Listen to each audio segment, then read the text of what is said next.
Amém? Aleluia. Convido você a abrir tua Bíblia em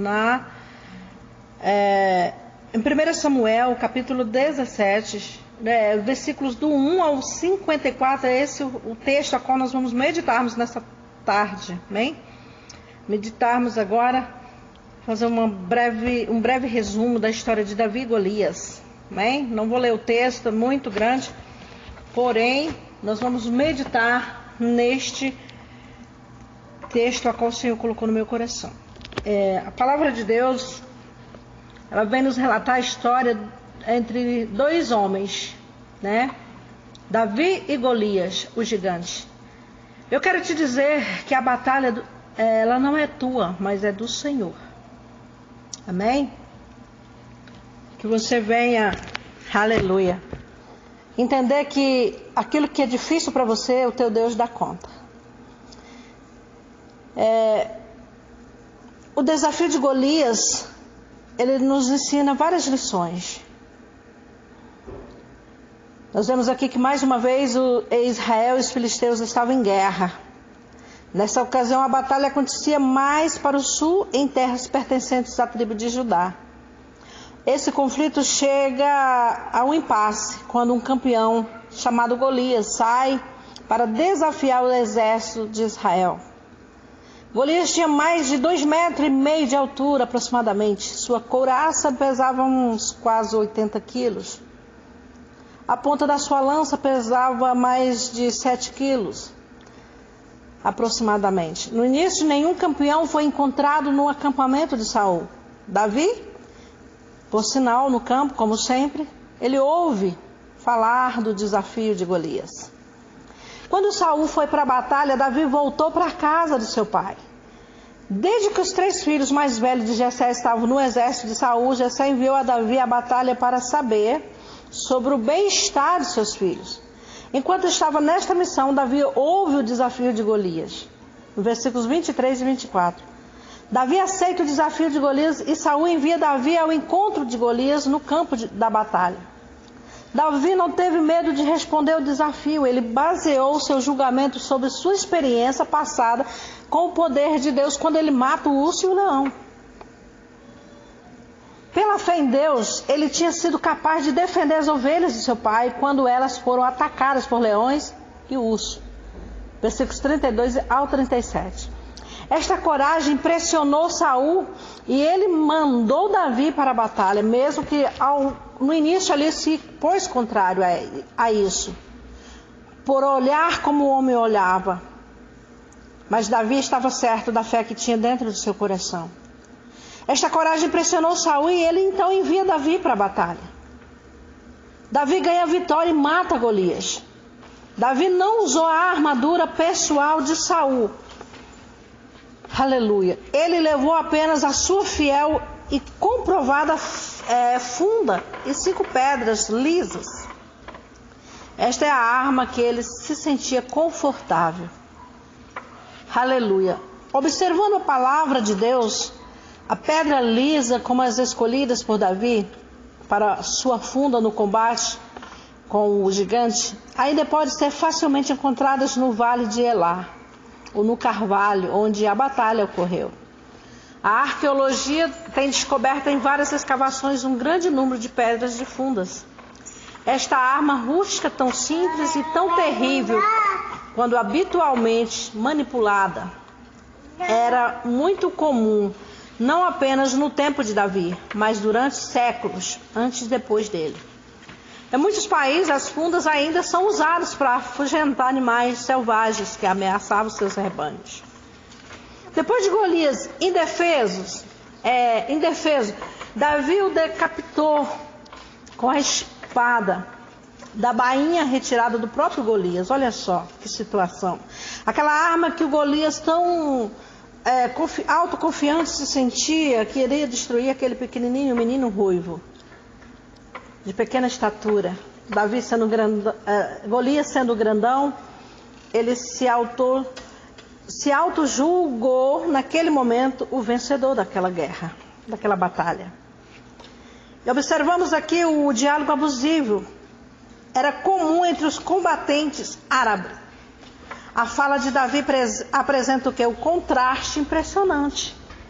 Davi estava cheio de confiança piedosa e uma vontade de atribuir a glória de Deus com o triunfo que ele antecipou. Havia 3 coisas que Davi queria que os filisteus, os israelitas e toda a terra soubessem. Primeiro, que existe um Deus em Israel. Que o Senhor salva não com espada e lança. Ele estava lutando pela fé e para a glória de Deus. O que muitas das vezes as pessoas esquecem, que a peleja não é para nos engrandecer. Quando nós vencemos uma guerra, não é para nos gloriar dela, mas para exaltar o nome do Senhor. Que o Senhor salva não com espada e lança, pois a batalha é dele. Muitos têm usado a espada e a lança. Ei, o Senhor não usa armas para ferir. Ele usa armas para sarar e também para refrigerar a sua alma. A lição da vitória de Davi para mim e para a tua vida hoje é: Davi foi especialmente preparado para o conflito por toda a sua vida, sem preparação pessoal, aleluia, sem nenhuma academia de forças armadas, e nem tampouco ele se prepara habitualmente como os guerreiros se preparavam. Ele simplesmente confia no Deus Todo-Poderoso, a principal arma. Davi apresentou inestimável serviço a Israel, o povo de Deus, por este conflito com Golias. Ele repeliu uma invasão e impediu o sofrimento que tal invasão teria trazido se isto fosse concretizado. Ele também ensinou a Israel o espírito que deve cultivar e o tipo de rei que eles realmente, aleluia, necessitavam. Davi tornou-se um padrão para o povo de Deus hoje, exibindo o espírito que devemos ter nas nossas guerras espirituais. Contra os principados e potestades, contra os príncipes das trevas, os príncipes deste século, contra as hostes espirituais da iniquidade nas regiões celestiais, como diz Efésios 6:12.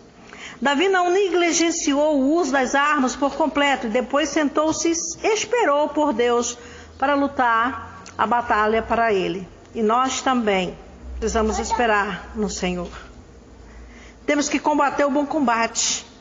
Vemos que Davi ele nos ensina que não devemos negligenciar as armas que Deus tem colocado nas nossas mãos para trabalhar, para vencer os bons combates, para lutar e ter vitória. Davi em momento algum hesitou de fazer aquilo que Deus havia colocado em seu coração, determinado em seu coração. Queridos, nós temos que combater o bom combate, como está em 1 Timóteo 6, do 11 ao 12. As armas da nossa milícia não são carnais, segundo Coríntios 10, 3 e 5.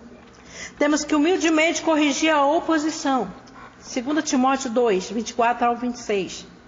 As características deste homem antigo, demonstradas, são as mesmas características que o homem moderno de hoje precisa desesperadamente colocar em ação. Fé em Deus, não duvidar daquilo que está fazendo, ter certeza e convicção daquilo que está fazendo. Primeiro, a fé levou a Davi fazer tudo para a glória de Deus. Segundo, ele olhou para além dos seus problemas e contou com a ajuda de Deus. Terceiro, ele não se compara com Golias, mas se comparou Golias com Deus. Armado com fé em Deus, ele aproximou-se do inimigo e ganhou a guerra. Humildade foi o que fez que Davi ultrapassasse as fronteiras, e não a soberba vã que muitos usam. Ele não se preocupava com grandes coisas, como está em Salmos 131, 1 e 2. O temor do Senhor é a instrução da sabedoria, e diante da honra vai a humildade. Em Provérbios 15, 33 também diz: o orgulho vem antes da destruição, e em espírito altivo antes da queda. Provérbios 16, 18. Antes de ser quebrantado, eleva-se o coração do homem, e diante da honra vai a humildade. Provérbios 18, 12.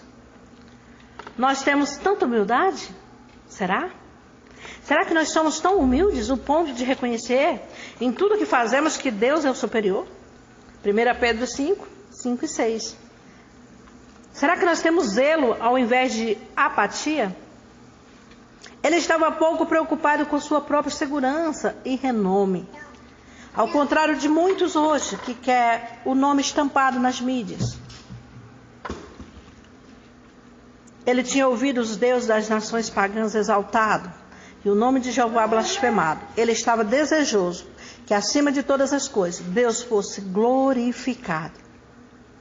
Quando um homem luta para o Senhor, ele pode contar que Deus lutará por ele, porque a batalha é do Senhor, como está em 2 Crônica 20, versículo 1 e 4 e 14 e 17. A coragem de Davi contrasta com o medo que tomou conta de Israel. O grande princípio aqui da vida que governou Davi em sua vitória deve governar-nos. Ele agiu em nome do Senhor e para a glória do Senhor. Esse grande princípio de vida não foi compreendido nem apreciado por Golias, até que fosse tarde demais. Mas também não vai ser apreciado pelos incrédulos de hoje. Aleluia. 2 Coríntios 4:4, Mateus 7, 21 e 23. Em cada vitória, queridos, que temos que lutar, em cada vitória que temos sobre o pecado, nós crescemos fortes na fé. Experimentamos coisas novas que Deus nos tem para mostrar. Se estivéssemos fazendo o que Deus nos autorizou, se a verdade da palavra de Deus está em jogo e sendo ensinada, praticada ou defendida contra o erro, se é um conflito espiritual que você está passando, se ele está sendo feito em nome do Senhor e Deus está sendo glorificado, e se estivermos lutando na fé, não apenas lutando por lutar, a armadura espiritual que você está usando pode ser adequada, sendo utilizada adequadamente.